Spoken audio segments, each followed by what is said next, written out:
사랑하는 은혜와 진리 장로교회 교우 여러분, 어젯밤도 평안하셨습니까? 오늘도 우리가 하는 말과 행동에 그대로 보응하시는 하나님의 심판을 두려운 마음으로 받아들이며 우리의 삶 속에서 예수의 제자다운 모습을 나타내는 저와 여러분이 되시기를 주님의 이름으로 축원합니다. 오늘 새벽에 만나 본문은 이사야 4장입니다. 이사야 4장 1절로 6절을 제가 읽어드리겠습니다. 그날에 7 여자가 한 남자를 붙잡고 말하기를 우리가 우리 떡을 먹으며 우리 옷을 입으리니 다만 당신의 이름으로 우리를 부르게 하여 우리가 수치를 면하게 하라 하리라.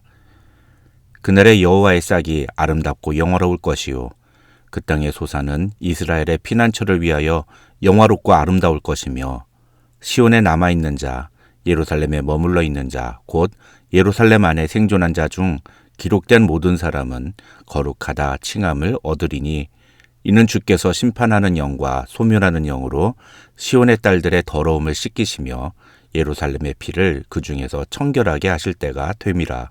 여호와께서 거하시는 온 시온산과 모든 지폐 위에 낮이면 구름과 연기, 밤이면 화염의 빛을 만드시고 그 모든 영광 위에 덮개를 두시며 또 초막이 있어서 낮에는 더위를 피하는 그늘을 지으며 또 풍우를 피하여 숨는 곳이 되리라.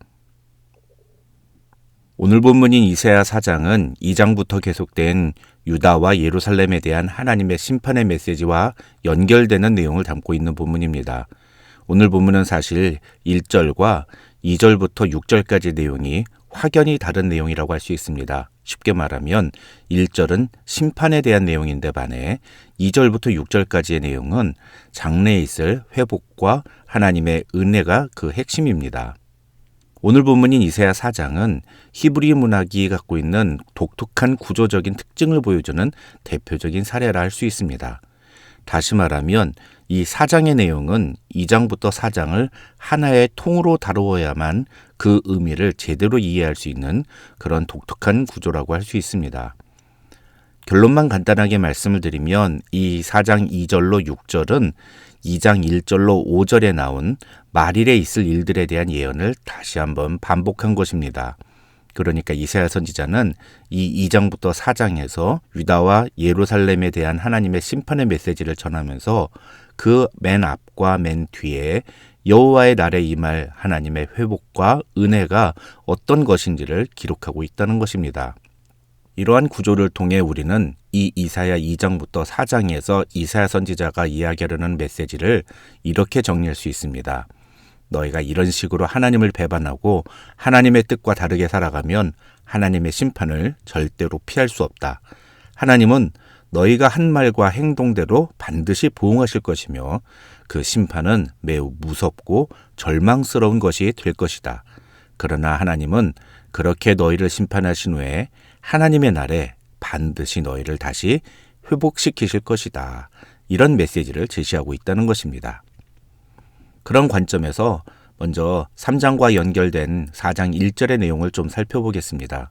이 4장 1절의 내용은 대부분의 학자들이 3장 16절부터 이어지는 내용이라고 설명합니다. 다시 말하면 이 4장 1절에 나오는 여자들은 3장 16절부터 하나님이 책망하시며 심판의 대상으로 정죄하셨던 시온의 딸들을 가리킵니다. 하나님은 사회 지도층에 속한 시온의 딸들이 백성의 고통과 아픔을 함께 공감하고 그들을 긍휼히 여기기보다는 자신의 사치와 쾌락을 더 중요하게 여기는 모습을 반드시 심판하시겠다고 선언하셨습니다. 그 결과 어떤 일이 벌어집니까? 24절로 26절에서 이사야 선지자는 과거에 화려했던 여인들의 모습이 비참하고 초라한 모습으로 변해버릴 것임을 선언합니다. 썩은 냄새가 향기를 대신하고 노끈이 띠를 대신하고 대머리가 숱한 머리털을 대신하고 굵은 베옷이 화려한 옷을 대신하고 수치스러운 흔적이 아름다움을 대신할 것이라는 이 24절은 비참한 전쟁이 있은 후에 예루살렘의 여성들이 어떤 신세가 될 것인지를 보여주는 모습이라 할 수 있습니다. 그러나 더 심각한 것은 그 이후의 일입니다. 25절을 보면 너희의 장정은 칼에 너희의 용사는 전란에 망할 것이라고 이사야 선지자는 말하는데 이 말은 쉽게 말하면 전쟁으로 말미암아 모든 남자들이 다 죽을 것이라는 뜻입니다. 그래서 이사야 선지자는 26절에서 그로 말미암아 성문은 슬퍼하며 곡할 것이요 시온은 황폐하여 땅에 앉으리라. 즉 남은 것이 하나도 없어서 결국은 땅에 주저앉는 신세가 될 것이라고 말합니다. 이런 분위기를 그대로 이어가는 것이 바로 4장 1절인 것입니다. 히브리어를 연구하는 학자들은 이 이사야 4장 1절을 히브리어 성경으로 읽으면 하나님의 심판 이후에 시온의 딸들이 겪게 될 여성으로서의 비참함과 수치스러운 상황이 적나라하게 묘사되어 있다고 설명합니다. 먼저 1절은 7 여자가 한 남자를 붙잡고 말하는 상황을 이야기하고 있는데 이것은 앞서 말씀드린 전쟁으로 말미암아 모든 남자들이 죽고 없어진 황폐해진 상황을 가리키는 것입니다. 그 다음 그 7 여자들이 한 남자에게 우리가 우리 떡을 먹으며 우리 옷을 입으리니 라고 말하는데 이 말은 쉽게 말하면 그 남자에게 자신들을 책임지지 않아도 된다는 뜻입니다. 그렇다면 이 여자들이 그 남자에게 원하는 것은 무엇일까요? 다만 당신의 이름으로 우리를 부르게 하여 우리가 수치를 면하게 하라. 이 말은 남편이 없는 치욕, 자녀가 없는 치욕을 당하지 않게만 해달라는 뜻입니다. 그래서 이 1절에서 7 여자들이 한 남자에게 요구하는 것은 쉽게 말하면 누가 자기를 업신여기지 않게 자기에게 아기만 낳게 해달라, 내 아이의 아빠가 되어달라고 요구하고 있는 것입니다. 이것은 3장 16절에서 교만하여 느린 목, 정을 통하는 눈으로 다니며 아기작거려 걸으며 발로는 쟁쟁한 소리를 냈던 시온의 딸들의 모습과 정면으로 비교되는 모습이라 할 수 있습니다. 즉 사치와 쾌락에 빠져 교만하고 음란한 삶을 살았던 시온의 딸들이 하나님의 심판을 겪고 난 후에는 아무 남자에게나 자기가 수치를 당하지 않게만 해달라고 간청해야 하는 신세로 전락하게 될 것이라는 것입니다. 이렇게 하나님의 무서운 심판에 대해 선언한 이사야 선지자는 다시 회복에 대해 이야기합니다. 그 내용이 4장 2절로 6절입니다. 이 4장 2절로 6절은 사실 학자들 사이에서는 단순한 이스라엘의 회복만이 아니라 이 이사야서 전체에 담긴 메시아를 통한 회복의 메시지를 보여주는 본문으로 알려져 있습니다. 먼저 2절을 보시면 그날에 라는 표현으로 시작합니다. 그런데 한글 성경을 보시면 1절에도 그날에로 시작하지만 사실 히브리어 성경을 보면 1절에 나오는 그날에는 7 여자가 한 남자를 붙잡은 그 시점을 가리키는 것이라 특별한 의미가 있는 것이 아니고 2절에 나오는 그날에는 어떤 특별한 시점을 가리키는 용어로 사용되고 있습니다. 그래서 이 4장 2절에 나오는 그날에라는 단어는 사실 2장 2절에 나오는 말이래라는 단어와 연결되는 그런 단어라고 할 수 있습니다. 이사야 선지자는 그날의 여호와의 싹이 아름답고 영화로울 것이요 그 땅의 소산은 이스라엘의 피난한 자를 위하여 영화롭고 아름다울 것이라고 2절에서 말합니다. 여기서 여호와의 싹과 그 땅의 소산이라는 표현은 여러 예언서에서 반복적으로 사용되고 있는 메시아를 가리키는 표현입니다. 다시 말하면 메시아는 여호와의 싹, 즉 여호와로부터 오실 것이며 그 땅의 소산, 즉 인간의 모습으로 이 땅에 오실 것임을 이야기하고 있는 것입니다.